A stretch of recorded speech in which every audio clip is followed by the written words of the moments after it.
Shut up and sit down.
Yo, what's up everyone?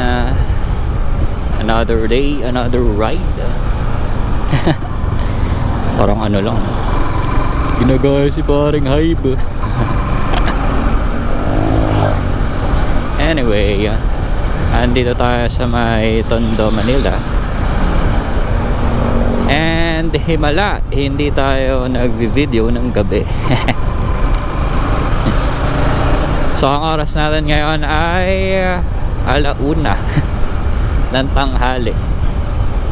So biyahe tayo guys papuntang QC. So Saturday ngayon. And let's try to chill. Masyal-masyal lang ba? After ng napaka-busing linggo.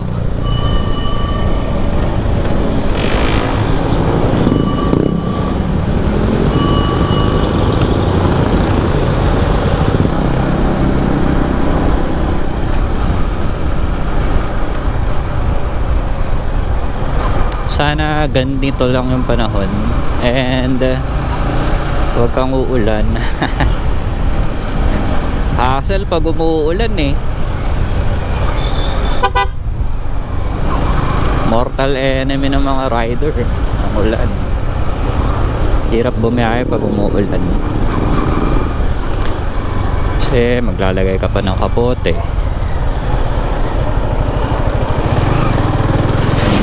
Ano pa ba, yung visor ng helmet punong-puno ng water droplets, hirap makakita.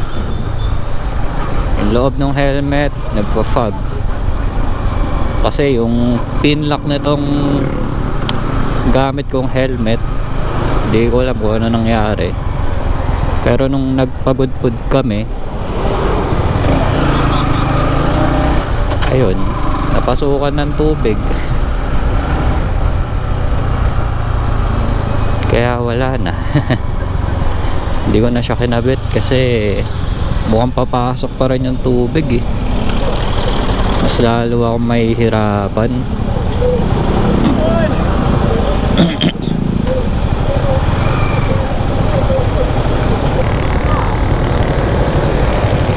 So Jollibee muna tayo guys.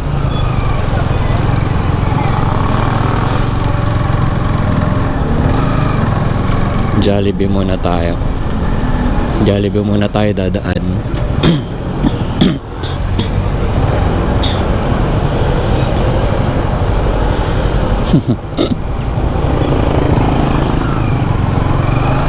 Ayos yung tricycle na yun ah. Walang hinto-hinto eh no?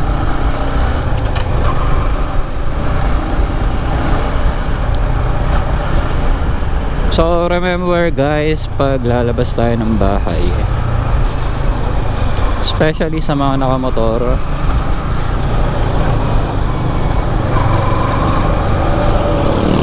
iwan natin yung ego natin.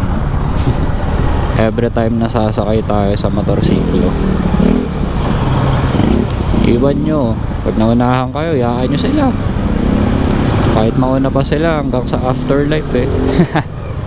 Joke lang. Kidding aside, iwan natin yung mga ganong klaseng mindset, di ba? Yung pag naunahan tayo, unahan din natin sila. Ganon yung habit nila eh.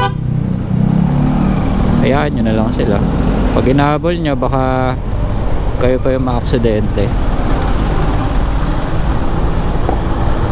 Lalo na sa mga bago-bago pa sa pagmamotor. Usually ganyang mindset eh. Dumaan din naman ako sa ganyang phase.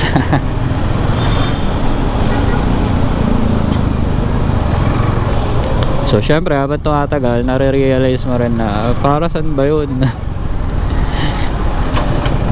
So much better na hayaan nyo na lang. Huwag nyo na lang patulan pag may ganun.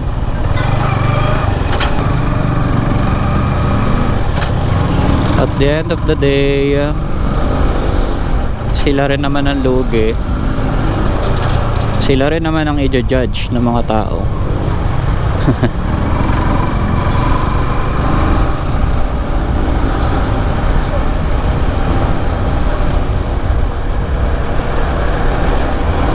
So dapat doon tayo sa responsible riding or driving habit. Lalo na 'di ba laman ng balita ngayon, yung sa may EDSA Ortigas, yung dumaan sa busway tapos may sinagasaan na isang saik enforcer, tapos tinakbuhan niya pa. So ayun, nire-recommend na sa LTO na tanggalan siya ng lisensya. Well, deserve niya naman yon kasi 'di ba, kung tayo responsable sa pagmamaneho, susunod tayo sa batas trapiko. Doon kasi common sense eh, binalitaan at lahat-lahat. Bawal sa busway, bawal sa busway. Still, daanan pa rin ang daanan, 'di ba? Mangyayman eh, may mga 5,000. So siguro dapat taasan nila yun, no? Yung ganong klaseng fine para mapilitan talaga na iwasan yung bus lane. So yung bus lane, malaking tulong yan. Kahit ako, di ako gumagamit ng public transportation, but still marami nakikinabang dyan eh. Compare mo sa mga private individuals na, for example, nakakotse, ilan lang yung sakay nyan, isa, dalawa, tatlo. Ang bus minsan 70 nakasakay dyan. Know the difference doon sa number kung ilan yung natatransport na mga sakay. Napakalaki, di ba? Malaking tulong ang mass public transportation. Grabe, no? May dala pang bata yan, walang pakialam eh.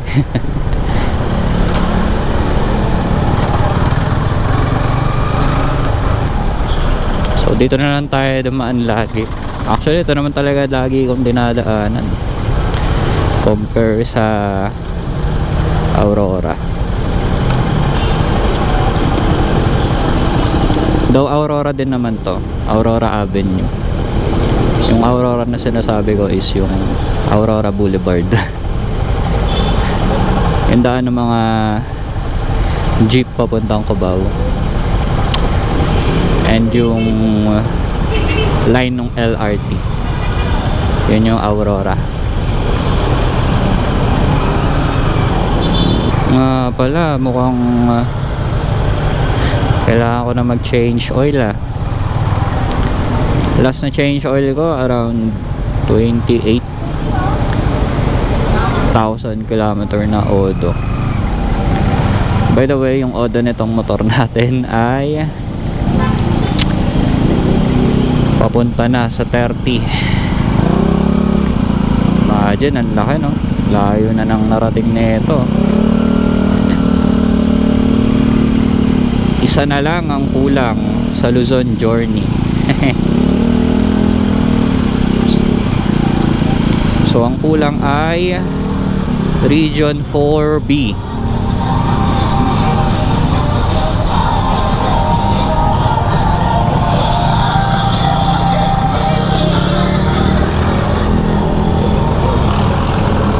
Ayaw kasi magbigayan. And guys, ako na nag-adjust.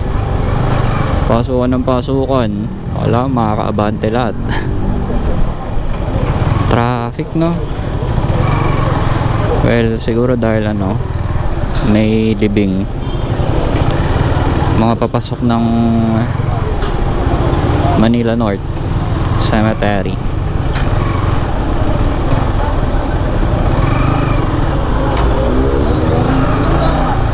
Oh, grabe. Pag ganito naman yung scenario dito guys, tapos pauwi ako, umiikot na ako, doon ako dadaan sa kabila, sa may dapitan.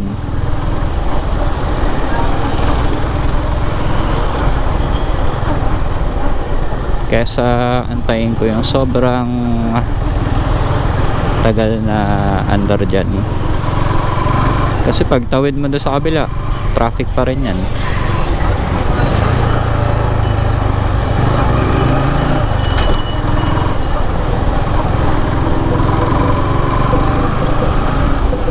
Kaya dapat pag nagmamaneho tayo, marami rin tayong alam sa mga pasikot-sikot. Mga alternatibong daan, diba? So dapat alam natin yung mga yan.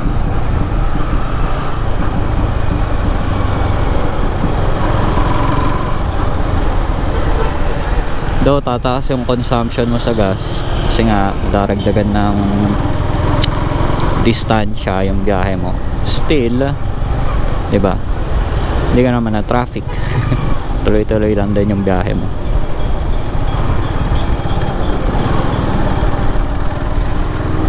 Nakakangawit kasi pag traffic tapos naka-manual ka. Alam siguro yan ng mga ibang naka-manual din. Sobrang nakakangawit sa kaliwang kamay kung saan tayo nagka-clutch. Kasi tinitimpla-timpla mo yan eh. Unlike sa mga matic, diba? Mga naka-matic, piga-piga lang yan. Piga, preno, piga, preno. Yun lang yung ginagawa nila. Kaya na silang iniisip na clutch, diba? Kasi bago ako nag-manual, bago ako nagkaroon ng sariling motor,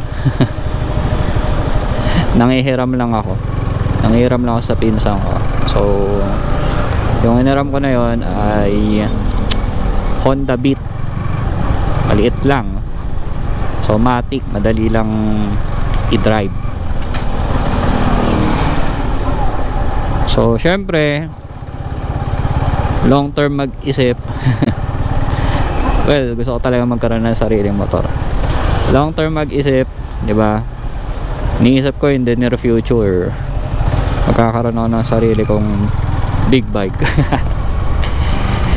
And syempre, karamihan sa mga big bike, mga naka-declutch, mga manual. Mahirap kasi yung mga matic, yung mga maxi scoot na 400cc above. Karamihan sa mga yan sobrang bigat eh, compare dun sa mga manual na big bikes. So tayo, advance tayo mag-isip. Wow. Advance talaga mag-isip.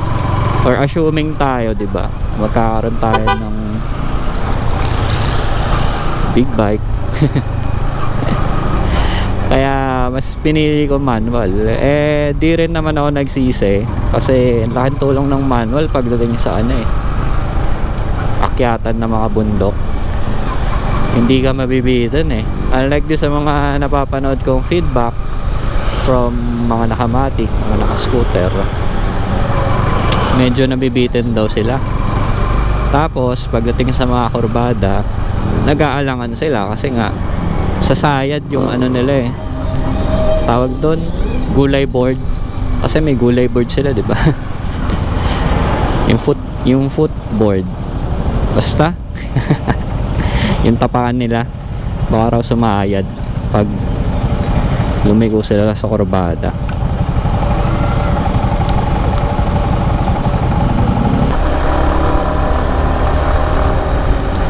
Anyway,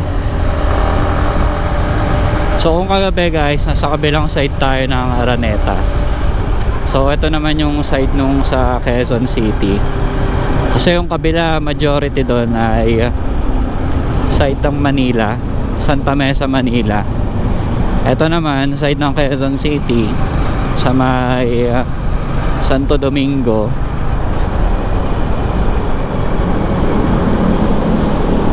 And dito rin yung mga pasukan ng mga umaakyat sa Skyway. So merong pasukan dyan, meron din namang exit ramp. So for me yan, mas okay yan compare dun sa exit ramp. Muntik na si kuya. Compare dun sa exit ramp na nandyan, no, sa may Quezon Avenue, doon sa pagtawid ba? Pagtawid ba?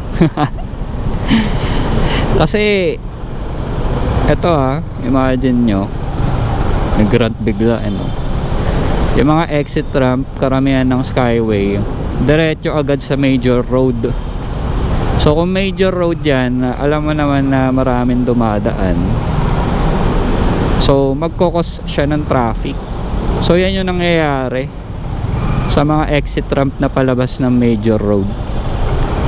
Kaya kung kayo dumadaan kayo sa Skyway, much better wag na kayo sa mga major roads dumaan, kasi nagiging ano yan, congested, naiipon kayo, nagkokos pa ng traffic. So much better siguro mag-exit ng mas maaga, diba? Ayan yung sinasabi ko sa pababa, diba, hirap kayo maka-exit. Kasi major road Quezon Ave. Gusto nyo lahat makapuntang Quezon Ave, tsaga kayo sa traffic.